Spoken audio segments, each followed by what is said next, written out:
avaliar o discurso do debate. Como também é um orador muito experiente, irei estar atento à estrutura do respectivo discurso, variedade protocolo, linguagem corporal, respectiva se o discurso está adequado à audiência, entre outras coisas. Portanto, uma grande salva de palmas aqui para o Duarte, para o discurso de 1945. Levanta-te a mão.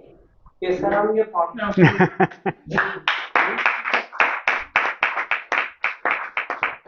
Eu não sei bem se o discurso é sobre a União Europeia.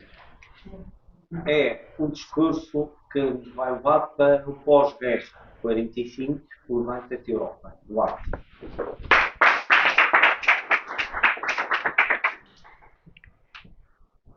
(1945). A Segunda Guerra Mundial está quase a acabar. 27 de Abril. A resistência italiana consegue capturar Mussolini.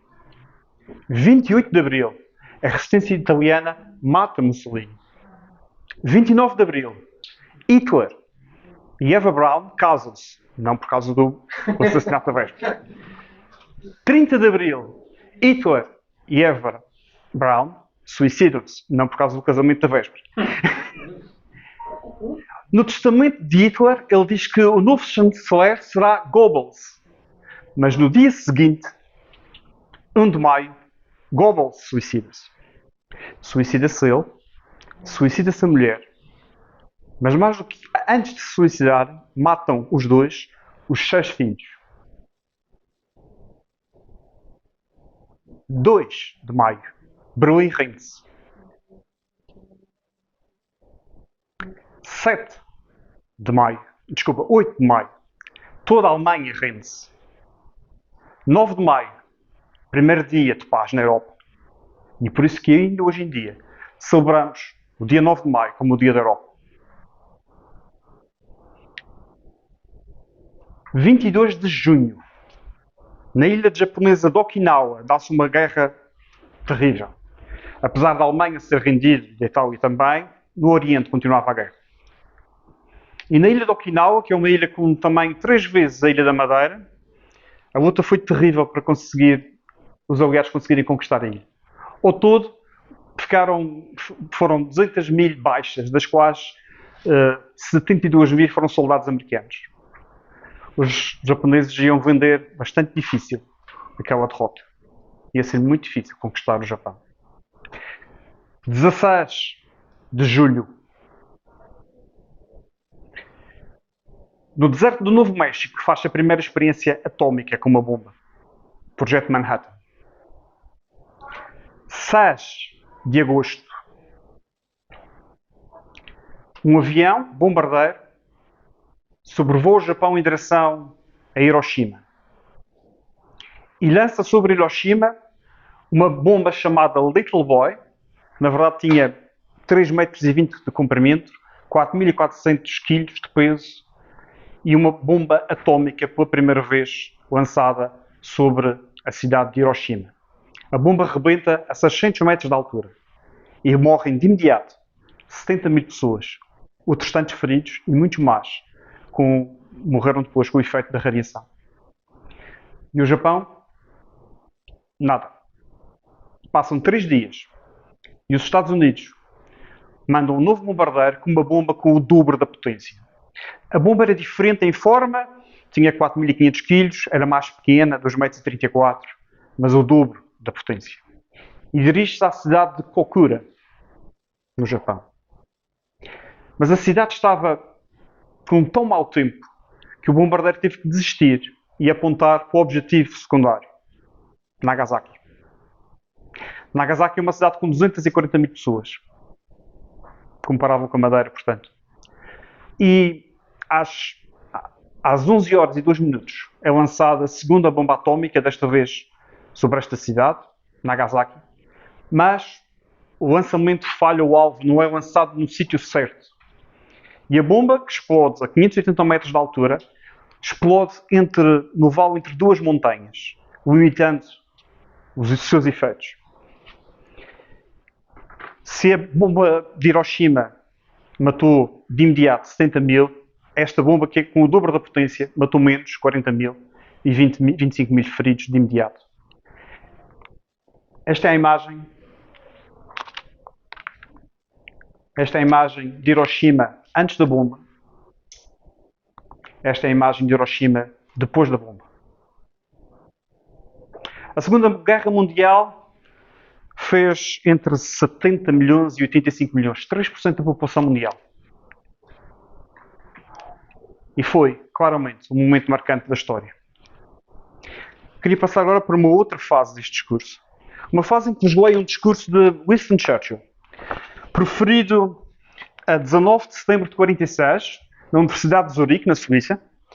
O discurso não estará completo, por causa do tempo. Foi traduzido pelo ChatGPT e por mim próprio. E gostava de vos apresentar o que disse Winston Churchill nesse dia. Qual é o significado deste infortúnio que a Europa foi reduzida? Alguns dos Estados mais pequenos conseguiram recuperar, mas nas vastas áreas estende-se uma massa trêmula, atormentada, faminta, cansada e confusa de seres humanos que esperam nas ruínas das suas cidades e ilhares e examinam os horizontes escuros, à procura da aproximação de uma nova forma de tirania ou de terror. Entre os vencedores há uma babel de vozes, entre os vencidos, o silêncio sombrio. Isto é tudo o que os europeus, agrupados em tantos estados de nações antigas, e é tudo o que as raças germânicas conseguiram, ao se dilacerarem e espalharem destruição por toda a parte. Na verdade, se não fosse o fato de a grande república do outro lado do Atlântico perceber que a ruína ou a escravidão da Europa envolveria o seu próprio destino também, e estender a mão, socorro e orientação, as eras das trevas teriam retomado em toda a sua crueldade e sordidez. Ainda podem retomar. Há, no entanto, um remédio, que se fosse geral e espontaneamente adotado pela grande maioria das pessoas em muitas terras, transformaria toda a cena como por um milagre e faria em poucos anos toda a Europa, ou a maior parte dela, tão livre e feliz como a Suíça é hoje. Qual é esse remédio soberano? É recriar a família europeia, ou tanto quanto dela pudermos, e fornecê-la com uma estrutura sobre a qual possam habitar em paz, segurança e liberdade.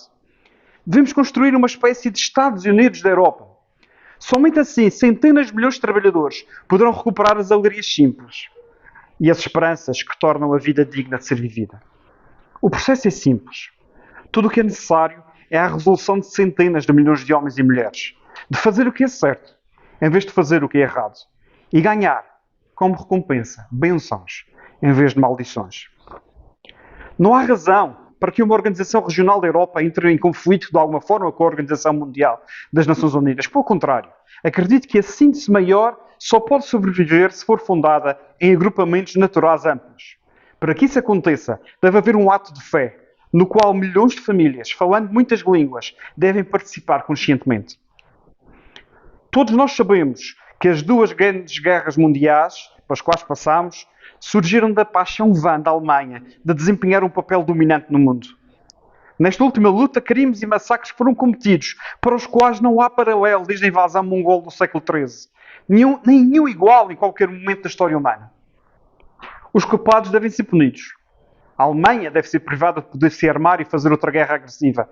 Mas quando tudo isso for feito, como será feito, como está sendo feito, deve haver um fim para a retribuição. Devemos todos virar as costas aos horrores do passado e olhar para o futuro. Não podemos nos dar ao luxo de arrastar através dos anos vindouros ódios e vinganças que surgiram dos ferimentos do passado. Se a Europa for salva de uma miséria infinita e, de facto, de uma ruína final, deve haver esse ato de fé na família europeia, esse ato de esquecimento contra todos os crimes e loucuras do passado. Os povos da Europa devem elevar-se às alturas da alma e do instinto do espírito humano.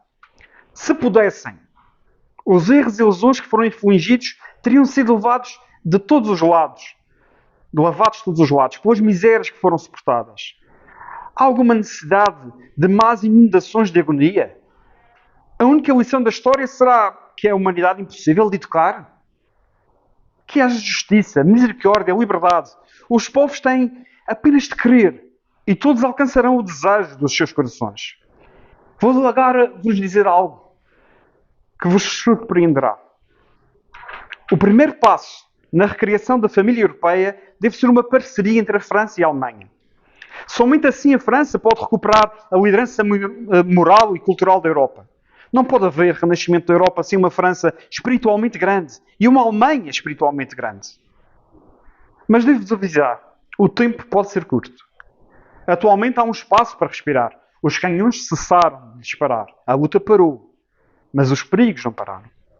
Se quisermos formar uma União Europeia, ou qualquer coisa, qualquer que seja o nome que ela venha a ter, devemos começar agora. Nestes dias, vivemos de maneira estranha e precária, sob o escudo, eu diria, proteção da bomba atómica. A bomba atómica está ainda apenas nas mãos de uma nação, que sabemos nunca a usará, exceto pela causa da justiça e da liberdade. Mas pode ser que em poucos anos esse terrível agente de destruição se espalhe e que a catástrofe resultante do seu uso por várias nações em guerra não apenas ponha fim a tudo o que chamamos de civilização, mas possivelmente desintegrar o próprio globo. Portanto, eu vos digo, levanta-te, Europa. Um discurso megalómano. Gostei muito, foi mesmo muito bom. E o 1900, quando puseste ali no estado de 1955, levanta-te, Europa, pensar, bem, isto é o fim da Segunda Guerra Mundial e quando a Europa levanta-se. Foi o que eu imaginei antes do discurso. E quando me metes um 1945 como primeiro slide de vermelho, pensei, ele vai falar da guerra. Pelo menos foi aquilo que chamou-me a atenção. E estava correto, e que me prendeu a atenção, e prendeu a atenção de toda a plateia. Que aquele vermelho transmitia um certo dramatismo, e o teu discurso foi muito dramático, pelo próprio assunto que era o fim da Segunda Guerra Mundial, aos acontecimentos que precederam o fim da Segunda Guerra Mundial, tanto na Europa como no Pacífico. Uma excelente introdução. Conseguiste mesmo, devido ao tema, colocar ali um humor, mesmo ao de leve, e isso foi algo também, na minha opinião, se fosse eu, era extremamente difícil, mas tu conseguiste. Adorei muito a tua expressão, quando tu conseguiste transmitir as tuas ideias, a tua expressão facial, a tua expressão corporal, daquilo que eram os horrores do fim da Segunda Guerra Mundial, foi algo que me prendeu muito a atenção. E acho que também prendeu a atenção da audiência. O tom de voz, conseguiste transmitir o que era o horror de uma guerra, especialmente quando tu começaste a falar de Hiroshima, de Nagasaki, e quando tu meteste os slides, o slide que deu para mostrar o que era antes e depois, que transmitia outra vez esse peso pesado, não é? de uma guerra que matou muita gente, milhões de pessoas. As paragens que tu introduziste ao longo do discurso foi algo extremamente benéfico, porque captou outra vez a nossa atenção. Nós ficamos presos àquilo que estavas a dizer. E o discurso de uma pessoa que para mim é um líder, é o Winston Churchill, mais uma vez, foi algo que ficamos a olhar, assim, o que é que vem agora, porque estava em ato de crescimento. Só tenho aqui uma sugestão de origem. Tu tinhas aqui uma leitura do discurso. Tu podias fazer mais, olhar para as pessoas, olhar mais para o público, para a audiência e captar aquela sensação que estavas a conseguir transmitir ao longo entre a primeira e a segunda metade do discurso, do teu discurso. Olhaste muito para a parte do discurso e perdeu-se um tanto ou quanto o tal sentimento que acho que tu querias transmitir à audiência. Quando eu digo isto, e espero que possa ser completamente compreensível, era mais ou menos aquilo que os políticos fazem. Estão a olhar para a audiência e estão a ler ao mesmo tempo para o papel, digamos assim. E esse seria o melhor acho que era a cereja em cima do topo do bolo.